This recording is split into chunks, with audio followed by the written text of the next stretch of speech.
Hello and welcome to another episode of the Secular Buddhism Podcast. This is episode number 97. I am your host, Noah Rochetta, and today I'm talking about dependent origination.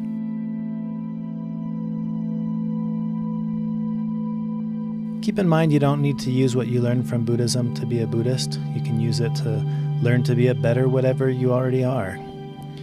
Now, this topic of dependent origination, this is something I've been wanting to talk about for a while because it is a key teaching, a key Buddhist teaching or a Buddhist principle, sometimes referred to as dependent origination, the 12 links of dependent origination, the law of causality. It has a couple of names that it goes by. But it can be a little confusing. The first time I studied it, I kind of lost interest in it right away because it goes through these 12 links, and to me at least, they didn't seem to make a lot of sense, and I don't fully understand the relationship between one link and the other. And then of course there's which link is first? I think our Western mindset, the moment I hear there are 12 links of dependent origination, my Western mind wants to say, well, what are the 12 and in what order? And I'm already thinking of it the wrong way because I'm thinking of it in a linear fashion where there's number 1, then there's number 2, then there's number 3. So I think my first encounter with this teaching was a little confusing, I guess, because it didn't make sense to me. And I thought, what's the point of understanding these 12 links if I can't make sense of the 12 links? But I've studied it from various teachers and various approaches, talked about in different articles and different blogs and different magazines.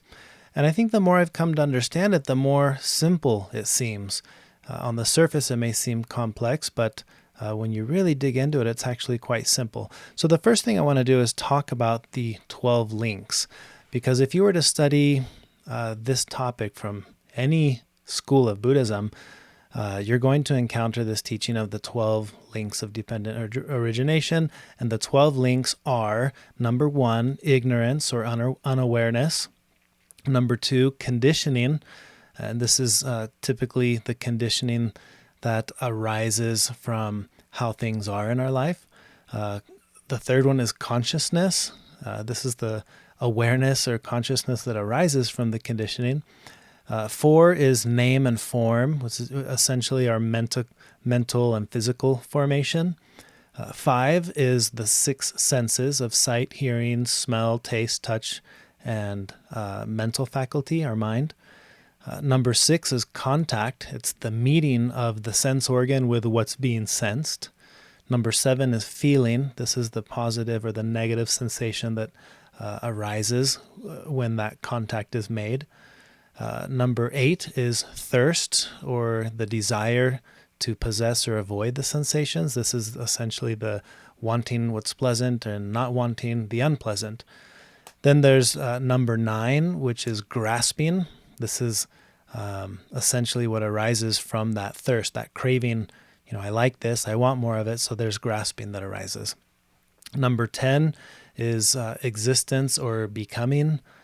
This is kind of everything that arises from that grasping. 11 is birth, and 12 is death and decay. So on the surface, if you're like me, as you first hear these, it's kind of like, okay, there's some interesting stuff in there, but I'm trying to make sense of it, and it's hard to make sense of it. How does one relate to the other? What does all this mean? So I want to talk about this a little bit, because the essence of this teaching is that it's trying to analyze that there's a pattern that takes place. So think of the 12 links of dependent origination not as 12 links or 12 steps or 12 separate things. Just think of it as this massive spider web of all that is connected. And it's essentially taking all of this and analyzing and concluding that the process that takes place is that we crystallize out of nothing something, and then we take that and mistake it for reality. In other words, I smell something, and and it's an unpleasant smell. I don't like it, so suddenly I'm caught in this chain reaction of of reactivity, right? All these things start taking place the moment this experience is unfolding. And what this teaching is trying to help us understand is that if we could pause at any given moment, if we could pause time, we would notice that none of these things are taking place in a vacuum, independent of each other, or as absolute things. What's happening in that moment that I smell something and it's unpleasant, what's taking place is a chain of reactivity. And I want to start seeing and perceiving my experiences as part of this giant web of interdependent processes, and recognizing that often I will mistake or create this illusion of reality that is not accurate. It's forming out of all these other things. So let's dig into that a little bit more, because again, like I said, at first, this may be confusing. You may be listening to this kind of thinking, what on earth does that have to do with anything? What is he talking about? So let's just dive into this from another angle. Essentially, everything is interconnected. Everything affects everything else. Everything that is because of other things that are. And you can see this in terms of time, right? What's happening now is happening because of everything that's happened before. There's no separation between what's happened before and what's happening now. And everything that will happen next is going to happen because of what's happening now. So in terms of time, you start to see the interdependent nature of past, present, and future. This, at its very, very core, I think, is the teaching of dependent origination. So the teaching is essentially that nothing is absolute, right? No phenomena exists independent of other phenomenon. So, and this is especially true for the illusion of the sense of self that I'm experiencing. I am because other things are, right? Namely, my parents, and then everything else that's taking place. You know, what am I? How can I be me if everything else that isn't me isn't there, right? That's what makes me is that the sense of self is interdependent with everything that is not self. So all beings and all phenomenon are caused to exist by other beings and other phenomenon, and they're dependent on these things. So this makes it so that something that exists also causes other things to exist, or things, that arise, and things that cease to be are happening because of other things that arise and other things that cease to be.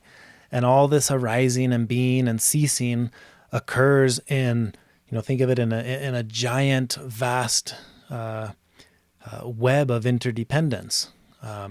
And there in the middle of all of this complexity, there's me and there's you.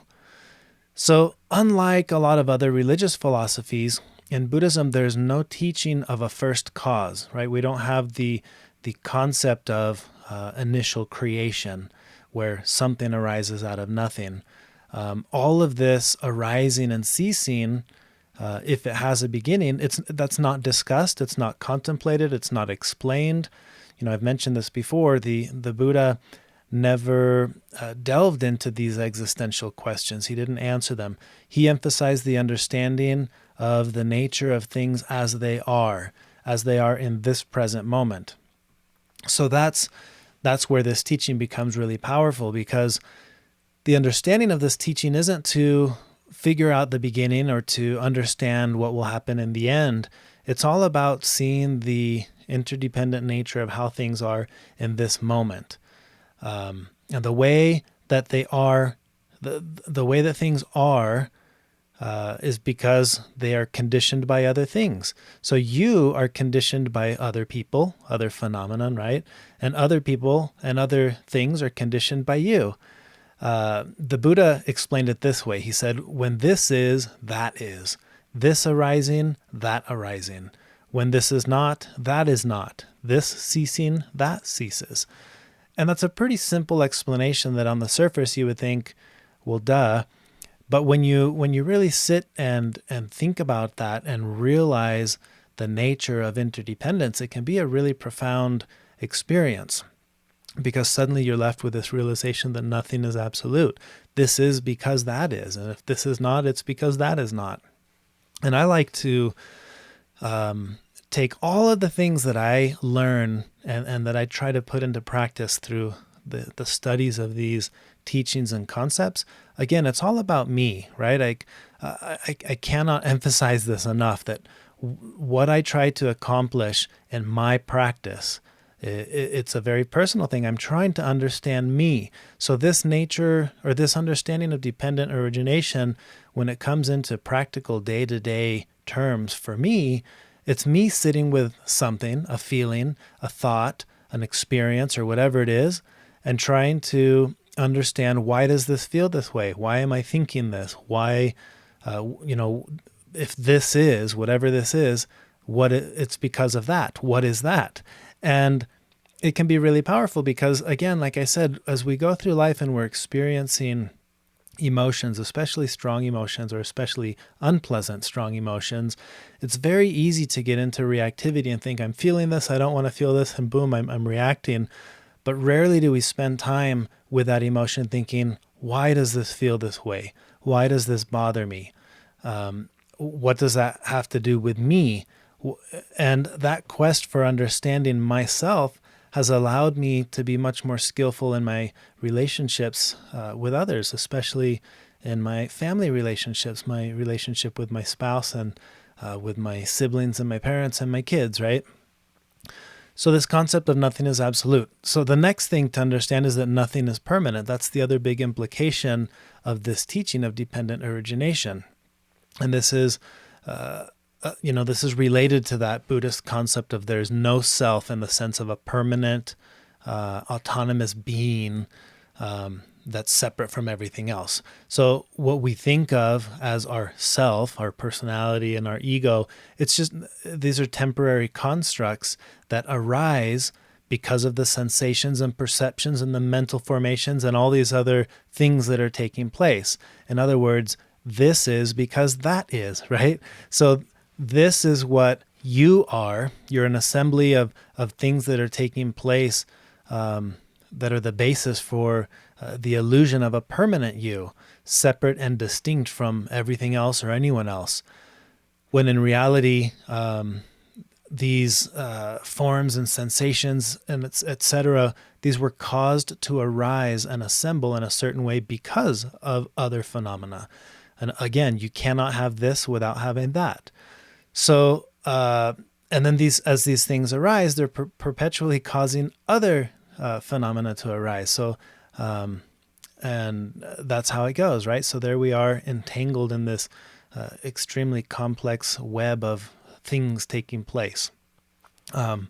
So if you start to spend a little bit of time in self-observation, what you'll start to see is the fluid nature of the self, right? The self that's you at home may be different than the self that's you at school or at work, or the self that the self that is hungry is different from the self that is satiated in terms of hunger, or tired, or whatever the context of the you is.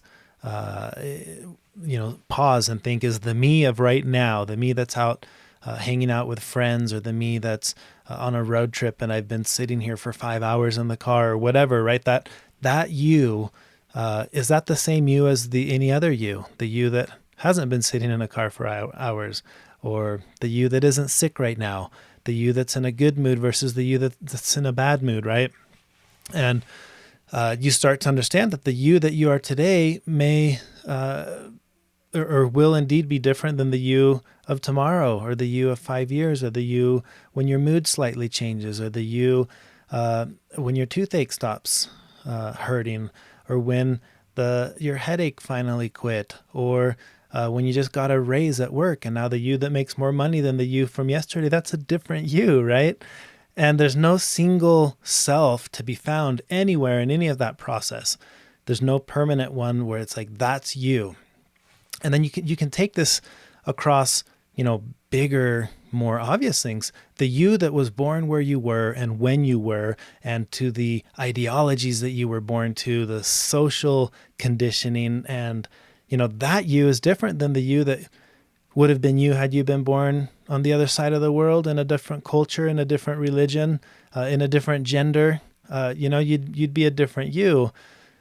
And that's what this is trying to help us to understand is, well, where do you find a permanent you in any of that? You start to change that and it changes this.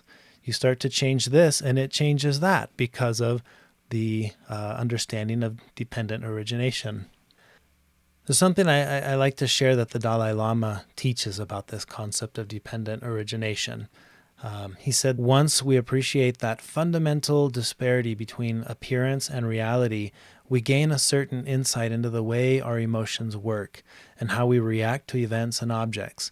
Underlying the strongest emotional responses we have to situations, we see that there is an assumption that some kind of independently existing reality exists out there. In this way, we develop an insight into the various functions of the mind and the different levels of consciousness within us. We also grow to understand that although certain types of mental or emotional states seem so real, and although objects appear to be so vivid, in reality they're mere illusions. They do not really exist in the way we think they do. That's a lot to chew on, right? Because when you're feeling something and you're having the sensation of a strong emotion, it wouldn't be very skillful for someone to come up and say, hey, what you're feeling, that's just an illusion. That's not a real thing. But I think about this like in terms of hunger or taste. I think of my kids, and they inherited their DNA from myself and from my wife. And now they're this unique combination of DNA, and there they are sitting at the table, and one of them is eating asparagus and she loves it, and the other one is tasting asparagus and he's like, this is the nastiest thing in the world. I don't want to taste this. And as I observe this, and I think, well, I really enjoy asparagus. Is there a permanent self that's like my son, for example, that you do not like asparagus? You can't help that. That's you. No, right? I understand that there's a lot of complexity going on there. One is that it could change over time. Two, I know there's an actual genome that accounts for the bitter taste, and people who have it, I can't remember if people who have it tend to like flavors like Brussels sprouts or asparagus, and people who don't like it, or backwards, right? Maybe you don't have it and then you do like those flavors. I can't remember.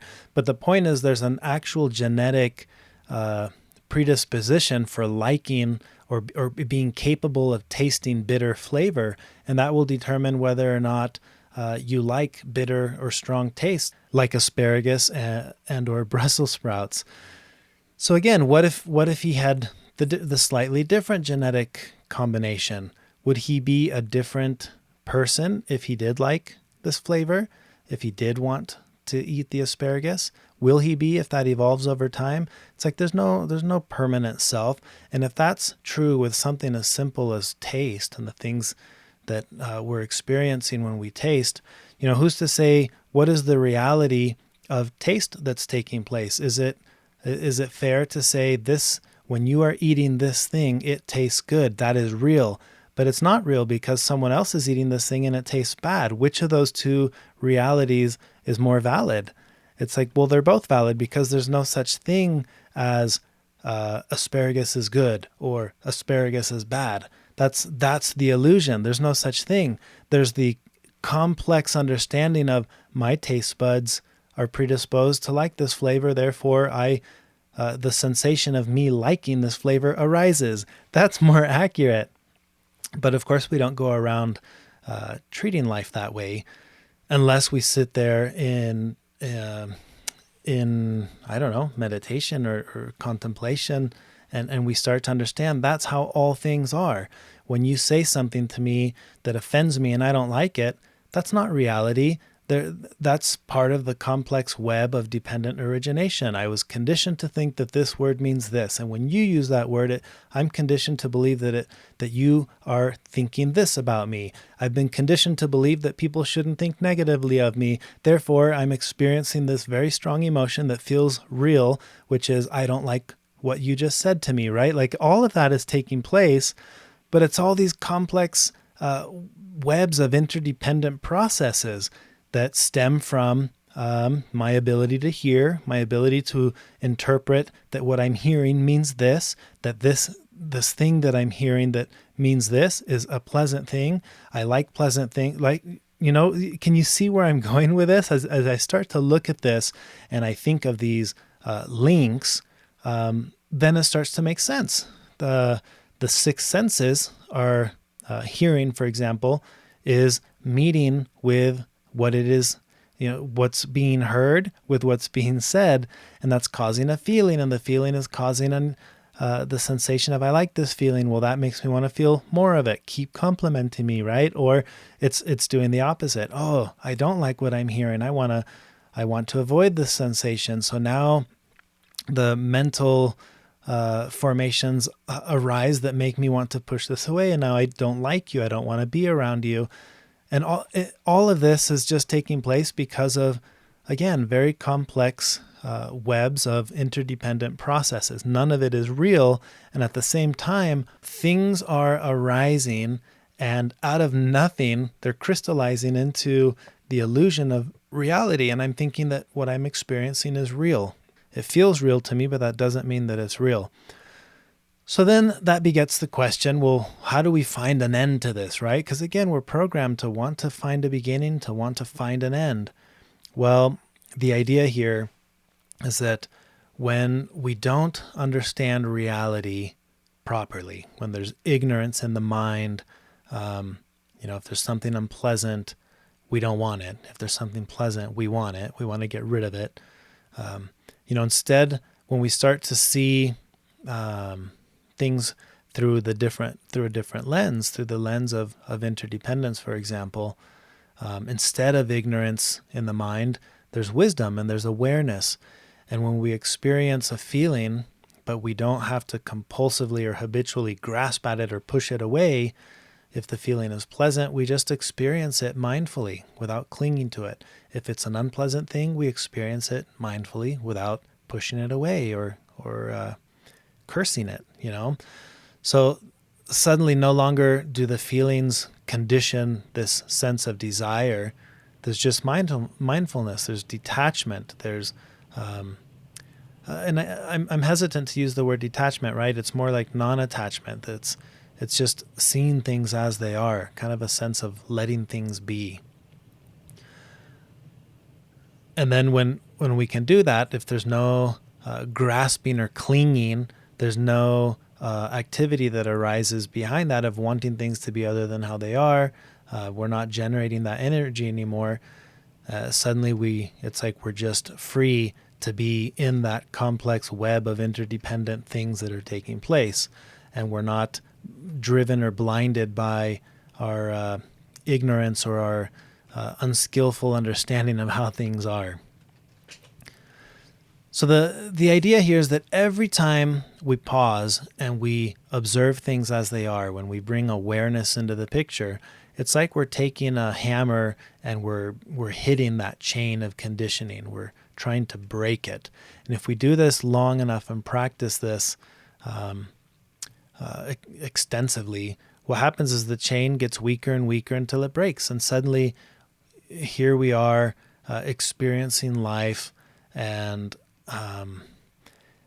we're free from the conditioned mind of dependent origination.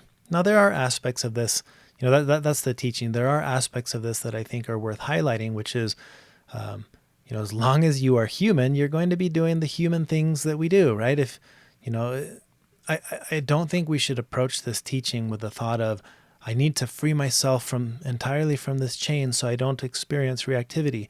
Well, you want to. If somebody kicks a ball and it's coming at your face, you want to react, right? We're hardwired to do that.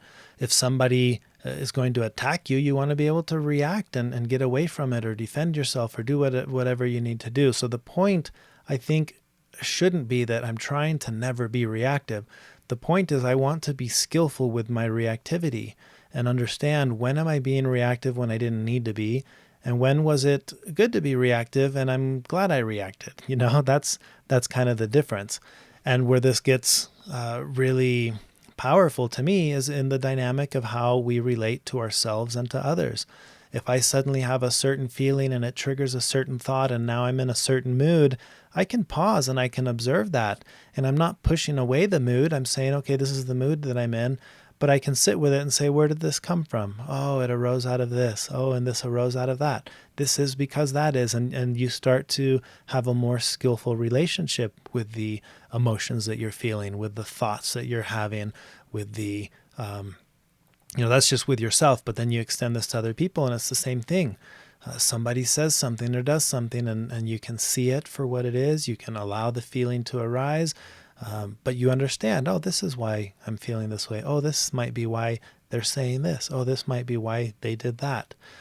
And it allows for a more skillful relationship to take place between you and that other person. So that's kind of to me, that's the more practical approach that I think makes this such a powerful teaching. Is that the moment I understand that this is because that is, it doesn't matter what this is. I can sit with it and observe it and have a more skillful relationship with this because I see it interdependent with that, whatever that is. And that to me is a very skillful and useful practice. So hopefully you can get something out of this. I know it can at times sound like one of those things where like, okay, I don't get it. But if you get anything out of this topic, it's just that when something arises, whether it's a thought or a feeling or an opinion or an idea or a belief or a whatever, these things feel incredibly real to us. And the illusion is that that thing that feels so real is real, when in reality, it's more appropriate to see it as a link in a complex web or chain of reactivity or of dependent origination with other things. And now I can say, oh, this thing that I feel so strongly about, where does that come from? Oh, because of this other thing. Well, where does that come from? Oh, and the goal isn't to change and say, oh, I need to change myself. That's not the goal. The goal is I want to understand myself. This thing that means so much to me, why? Because of that. Oh, and that's the goal. So more introspection, more awareness, understanding yourself, and having a more skillful relationship with the experiences that arise as they unfold. That's really the ultimate goal with this. So my invitation to you with this podcast episode for this week or the coming weeks is to try to notice the interdependent nature of this and that. Whatever this is, find, well, this is because of that. Try to identify what is that and see if you can start to see the interdependent nature and the shift or the change in the relationship that you have with the experience as it unfolds because of your understanding of the interdependent nature of that thing with other things. So that's all I have to share regarding this podcast episode. Again, if you want to learn more about Buddhism, you can always check out my books listed on noahrasheta.com. It's No Nonsense Buddhism for Beginners and the 5-Minute Mindfulness Journal, and my original book, Secular Buddhism.